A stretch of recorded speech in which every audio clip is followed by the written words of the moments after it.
Welcome back to the Watch Back. We're going to finish off the MCU. Phase 5. Phase 5. I know Quantumania. you're dying to watch this. Quantumania, you go first, Brett. What do you think? I'll give it a generous D. Alright, hold up. Alright, so... I'm not going to fight you on this, because Alright, so, let's rewind to Phase 4. What did you give the Eternals? Oh, an F. An F. It's a hard F. And Quantumania is a generous D. A generous D. Okay. So I'll get it out there. Go ahead. I really got nothing much to say about it. I'll say I wasn't expecting much when I saw this. I liked the first two Ant-Man movies. I know we disagreed on the second one, but it gave me more of what I wanted in the Ant-Man movies. You know, more of like the small scale, you know, dilemmas and more of like, you know, broad but still kind of funny humor. And they were trying to go big on trying to be like Star Wars and everything. And well, it was pretty much Star Wars table scraps and whatnot. Like, you know, Kang is pretty much the Emperor, MODOK's pretty much Darth Vader, and it's like, and yeah, I mean, I like the world. I liked everything. I liked the opening where it's like when Paul Rudd is, you know, being all chipper and whatnot. He's, you know, has like a book dedicated. I feel like he would be a guy who would do something like that. He would kind of, you know, in lack of a better word, kind of whore himself out to celebrity, you know, and everything. And Paul Rudd's always fun, and I like the cast and everything, but yeah, it didn't win me over. All right, Quantumania is a hard F. I think this is the worst MCU film. Like, you can't convince me otherwise. Eternals, which I gave a D to, I would much rather watch because there's something there. But the movie itself looks horrible. It does not look good. I'm talking about like the effects, the CGI.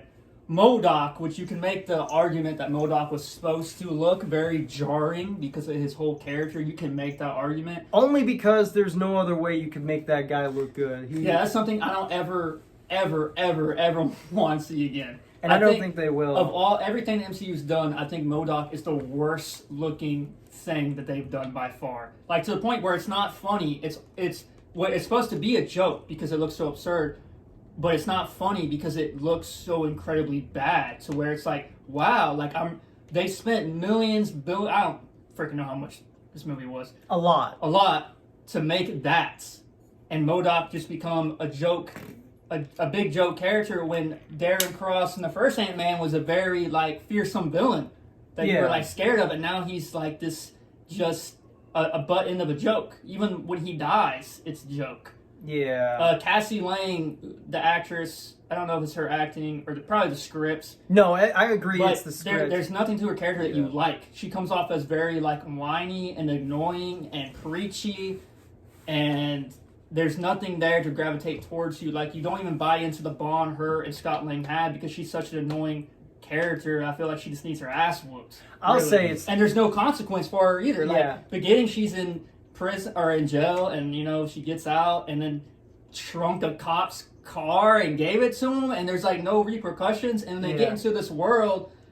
She wants to save all these people that they don't even really like know. It's just like her character does not work. I'll say it's the writing because it's the same problem like I think with like a few other movies out there has been doing. They're trying to push in like that whole protester, you know, like I have, you know, high ground kind of character. Yeah, I got something. I have the moral high ground. I have something to say, but she's a very annoying character. But when you're supposed to make an emotional connection between her and Scott, I don't feel that. So when she's in danger and Kang is supposed to be intimidating and whatnot, I don't buy into it. I don't feel it. And the thing is like this should have worked very well because when we first see her in the movie, she's just, you know, getting out of, you know, like, you know, in jail or whatever you want to call it, or juvie or whatever, and her father, you know, being a career, you know, cat burglar and everything. This should be like something that there should be some connection, and no, not really. Another thing I have a problem with is the character of Michael Douglas, who plays Hank, because the very first two movies he's very serious. This is a completely different Hank to where it's like he's high the whole movie. Like, nothing phases him, which I know he's seen a lot, obviously. He's been to the quantum realm, to go get Janet and all that, and you have Thanos. All these things happen. I understand that, but there's still like a believability factor that's not there. Like, this doesn't seem like the same character of like a very uptight. In this movie, he's walking around against like this just shitty looking backdrop with his hands like in his pocket, just walking around like it's just another day. Like, this movie, it seems... It felt like they didn't really give him much to do. Like him, Evangeline Lilly, and Michelle Pfeiffer, they didn't give him much to really do. And then they took Michael Pena out, which is one of the funniest parts of the Michael first two Pena, films. his two other friends, and I wasn't that big of a deal, but also the two other parents who I wasn't missing them per se, but you have the daughter, you have Cassie in there, and she's going through all this trouble. Like you said, we first see her in getting out of jail. Where's her mother in all this? It just makes you ask so many questions, especially after the Thanos is coming after the Thanos. And I would disagree with Brett on the humor, because I don't find this movie funny like I did the first two films. I don't think the humor is the same. I didn't say this was funny. I just said I liked the first two in that it had that broad comedy, but it didn't really have it here, and it was. Gotcha. And even some stuff like I get they're trying to make jokes, like I guess like near the end where him and his daughter are like giant size and they're hugging each other, and he says like, "Oh, it's like I'm hugging Godzilla," and it's like, "Ha, isn't that funny?" I'm like, "No, you're in like a giant, you're like in this giant, complex, subatomic world. It doesn't really. If this were like Ant-Man and Wasp and they were like in the city, where it's more familiar, that'd be funny, because it's like, yeah, it would be Godzilla, but this world is supposed to be big and small at the same time, right. and it's not that it's absurd, because like if we'll talk about Guardians 3 later, I would be fine. I would be up there if it was absurd. Guardians 3 does absurd and strange, but that movie works. But the script is very standard. Yeah, that's what I kind of like.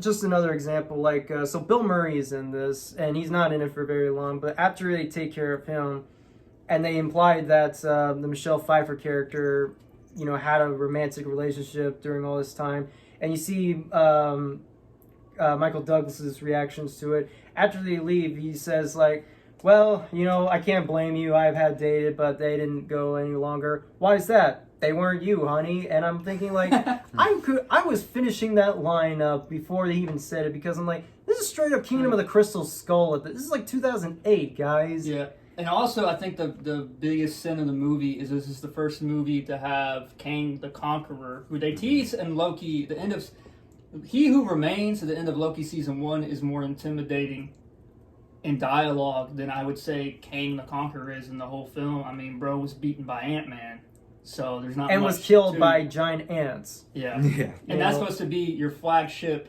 villain, which obviously they've changed plans now since they fired Jonathan Majors. But it's supposed to be your new Thanos, and he was beaten that easily. And then you have the really goofy after credits or mid credit scene with the Council of Kangs. Yeah, which like again, it just brings me up to it. Just asks me the question like, there's no.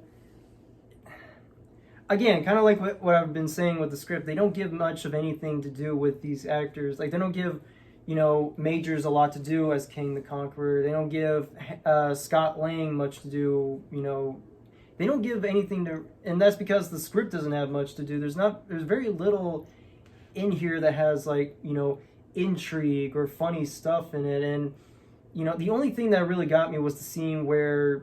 I guess he's, duplicating himself, and he's kind of having like this hive mind. So he's, now not just figuratively, but now literally an ant, where he's just, controlling it, everything. And it's like, okay, that's really cool. I like that stuff, but there's not a whole lot. And even the world, I keep saying it looks cool, but honestly, there's like the Disney film that came out not that long ago called Strange World, and it kind of reminds me of that. And that's not a great movie either, but I liked that world a little more.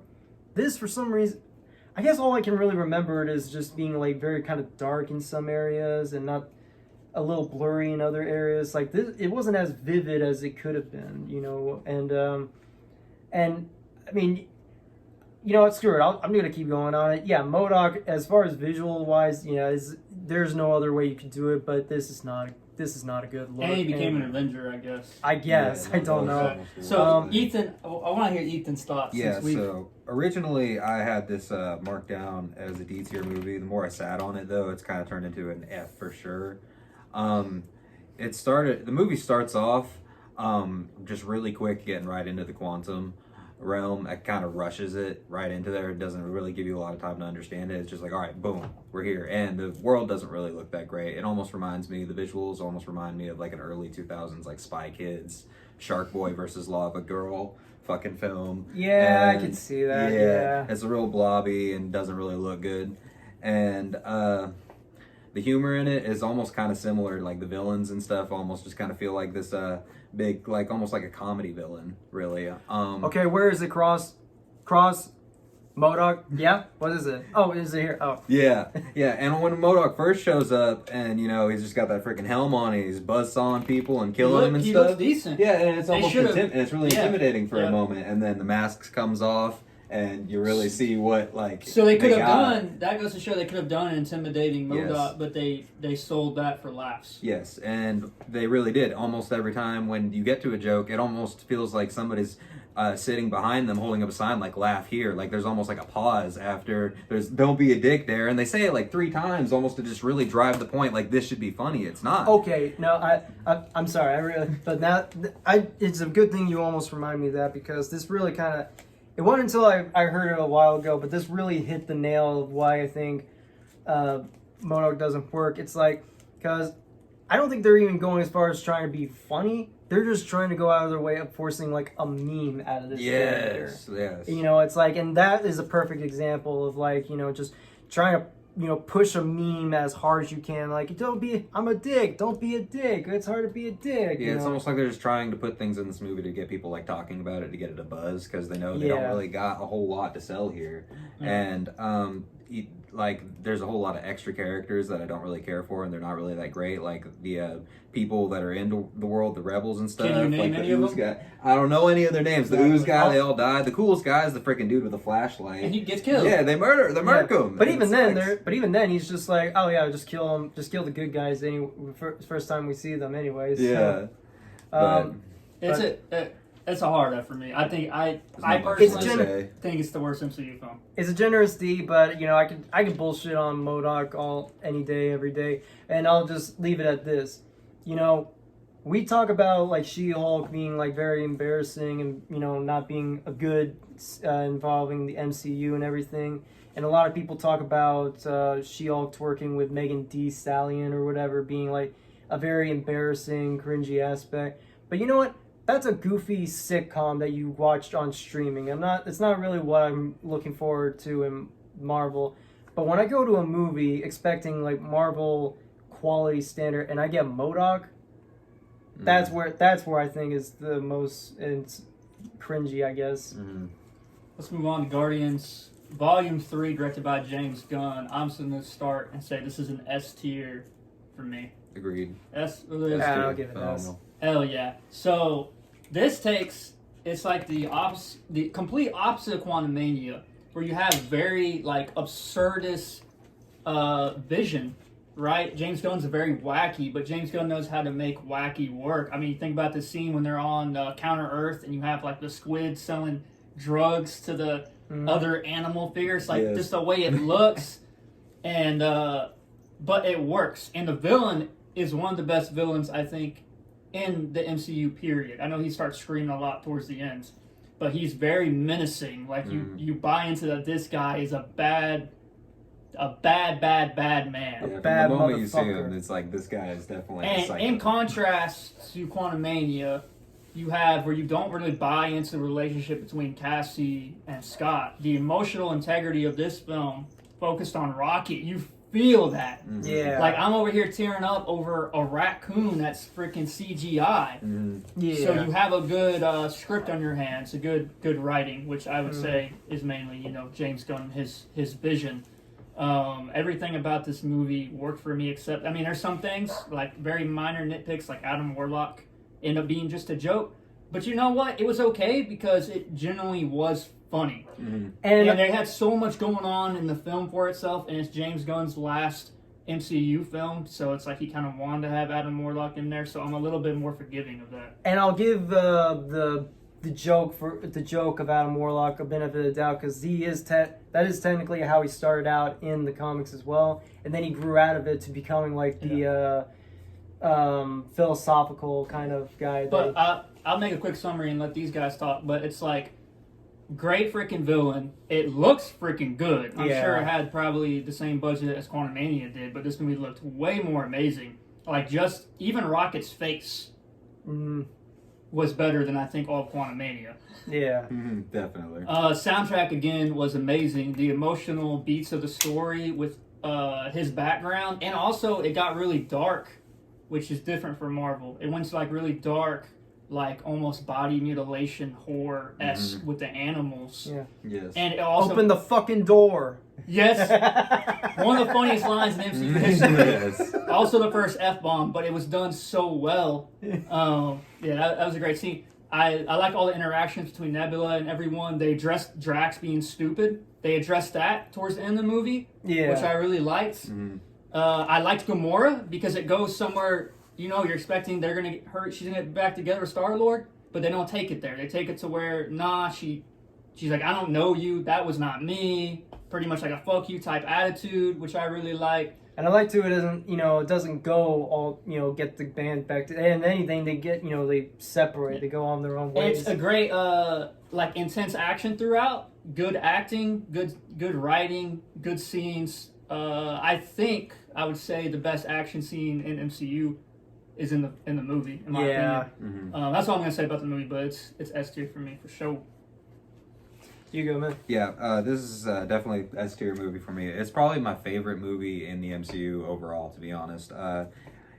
This movie, it's really emotional. It's really full of great action sequences. All of the characters really get their full due. They're in Rocket. He's unconscious for most of the movie, but you really feel like And he's the whole still movie's part. about him. Yeah, the whole movie is about him, but you still feel his presence throughout the whole film with the flashbacks and everything going on. The emotional trauma that this raccoon goes through, you really feel it. Yeah. The scene when he's in heaven talking to her, yeah. that's the scene I got. Lose it every time. I lose it every time. And even Chris Pratt, when he's screaming for his friend, thinking he's not going to come back for a moment, it gets me a little bit.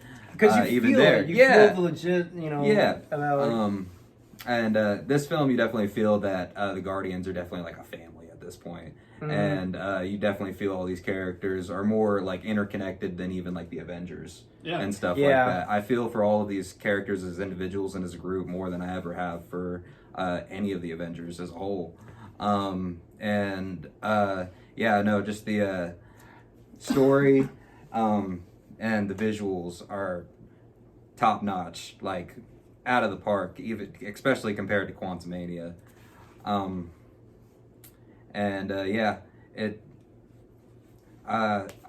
I'd say my only problem is with it is definitely there's a few little weird things with Adam Warlock.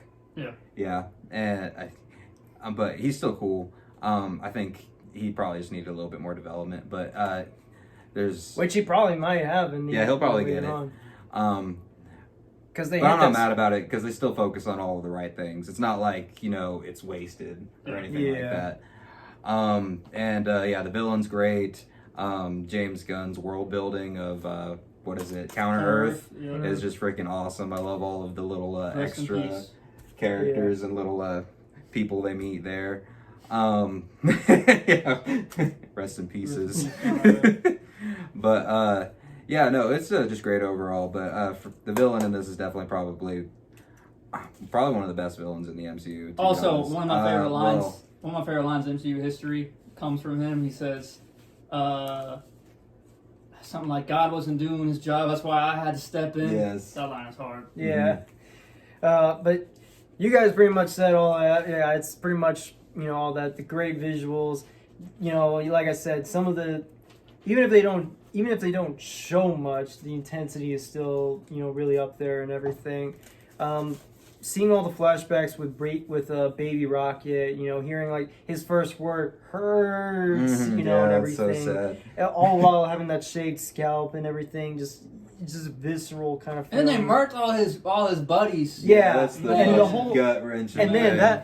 the whole scene where he's like where he's just screaming in agony and everything, and you have the high evolutionary just pretty much mocking, just get back in your head, and then he just claws him up and everything. Like that's a whole moment where it's like get off of him, that's just, it's just a feel. It's a horrible moment, but that one part is like a feel good kind of thing. It's just like, yeah, fuck this guy, and right down near the end where he just peels the face off and you see him all looking like an Evil Dead, dead eye and everything. I didn't mind Warlock being a Mimbo, but at the same time, like I said, that's where he was when he started out, and I imagine he'll be more like who he is in the later on. Like they hinted at Star-Lord's coming back, so I'm pretty sure he'll be back as well. Yeah. But Solid.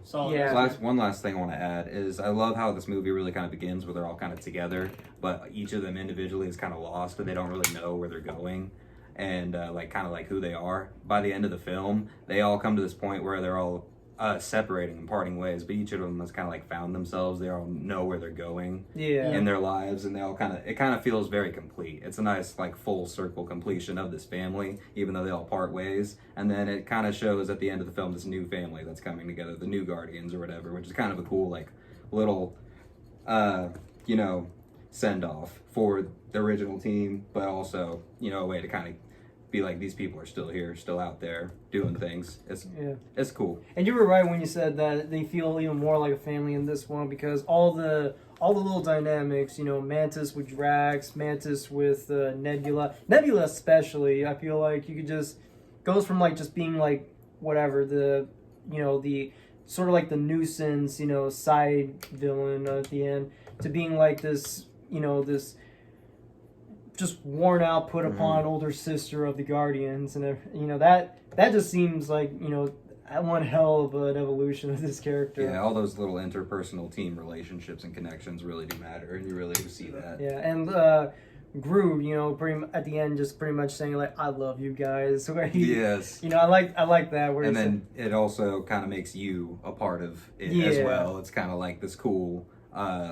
Audience fourth wall kind of breaking thing. Yeah. It's you're part of it. And now. a good send off for everybody. Yeah. Resolution, it wrapped everything up. Yeah. Pretty much, for the most part. So solid S tier. Solid S. The next film, which these guys have not seen, so I'll keep it very brief. And maybe they can do a review video once they both have seen the movie. Marvels, I'll keep it real brief, is D tier. I don't like the Marvels. I don't think it's this soul-crushing movie that everybody was saying it was on YouTube, and all the review critics were saying that this is where the MCU dies, because I think Quantumania is a much more offensive film than the Marvels, because the Marvels doesn't take itself too seriously how kind of Ant-Man tried to do. So it's I guess I have some leeway for the Marvels. They understood the movie they were making, and I actually enjoyed it more, even though I didn't like the movie. The parts that were funny, I actually was laughing at. It's not a very good written movie at all. The villain is, I think, probably the worst villain in the MCU history, but there's enough to kind of keep me engaged throughout the whole movie. I will say that. But it feels like an extended TV episode. So I'm just going to keep it short. It's D tier for me. And only because I remember, I haven't seen this one either, but only because we mentioned about the shows, but I think one show we forgot to bring up, Secret Invasion. Yeah, that's next. Oh, that's next? Yeah. Okay, go ahead. Yeah, it's Phase 5. Okay. So Secret Invasion, it's a C for me. What do you guys think? I haven't seen that either. Oh, you haven't seen it? No, I haven't. You saw it? Yeah, it's a D for me. It's D for you? I respect the D. Yeah. It's a show that I really tried really hard liking the entire time I watched it. I'd say the first first two episodes are pretty okay. They're better than the rest. Yeah, and they kind of sell that espionage, paranoia feel a lot more than the rest of the season. And then when it kind of gets into the action, it kind of swings way too hard into it. And it just kind of forgets itself. It kind of feels like it loses itself halfway through. It kind of loses steam. It definitely also feels like a concept that needed to be spread out a little bit longer than, a very short TV series. Probably needed a lot. It probably needed the CW treatment where it needed 20-some episodes that were It might even need to be an arc that's probably not just a TV show. Something that's spread out and scattered throughout several movies, several Yeah, different I also think they did series. They did, You know, Yeah, I think they did things for shock value, which I never like. you know. I only like shock value if there's a point in this like to the story, but it's like they killed off what's her face, Maria Hill, like the first episode. Yeah. Just killed her off. Then they killed Talos off. But it's like you don't really feel those things. It's just like they wanted to do that. It just kind of happens. Yeah, for shock value purposes. The one thing I do like about Secret Invasion is I finally like Don Cheadle in the MCU. And I think it's because he had more to act. He was really good at acting like a freaking asshole. Yeah, he was being a dick. Like, I liked his portrayal in this better than him playing, you know, the good guy, Rhodey. And I think it's because he had more on the script to act with. Brody. And yeah, it shows you that he's a really good freaking actor. Because I think a lot of stuff of Rhodey falls really flat for me. But when you see him in this, it's like, oh yeah, Don Cheadle can act, in case anyone forgot. That's really the only thing I liked about the show. Yeah. I was kind of curious enough just because it was Sam Jackson, but after I heard some stuff that was kind of underwhelming, so I just never really. Hey man, for Samuel Jackson to be the star and for it to be a D tier, or C or D tier, that's kind of sad. Yeah, and the Super Skrulls really fell flat, like with the powers and stuff like that. I don't want to see Homegirl with freaking Jax's big old buff arms and stuff. It looks goofy as hell. Like, there's way better ways you can incorporate that. Yeah, they failed. It's dumb. Yeah, I'm C. It's all right. I don't dislike it. I guess it's okay. Yeah. Now Loki also season 2 was in phase 5, but we already covered Loki in our TV shows, and we already all kind of gave it an S. So not too much more to expound on that. But there's 2 things that I'm thinking about that I did not write down that I just remembered. Phase 5 also had 2 holiday specials. They had Guardians holiday special. That's right. Yep. And Werewolf by Night. That's right. So we can talk about those real quick and wrap this up. Okay. Guardians holiday special is S tier for me, and I'll tell you why it's S tier for me. Okay. Because it's a short format, and it's supposed to be like, you know, a heartwarming Christmas story, but done in James Gunn Guardian fashion.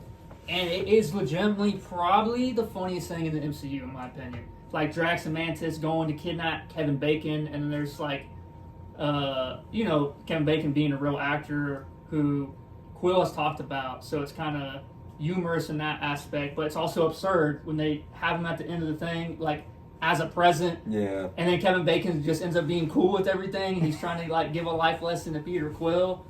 And meanwhile, Quill, you know, revealing he has a, you know, present and everything, tries to open up all giddy and everything, but he sees something that's banging and everything, and he just has this look like, what is in this? And it's like, it's a cool format to let other characters shine. I mean, the whole thing was about Drax and Mantis pretty much. It's also the first time you get to see that set.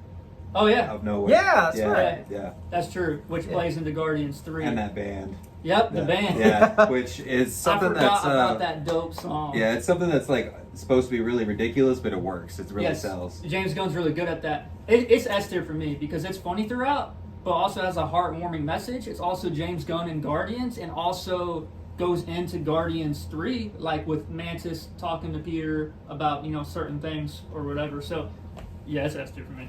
I do kind of like the Ralph Bakshi kind of animated opening that they got, and that dude just knocks the tree over. That was nice.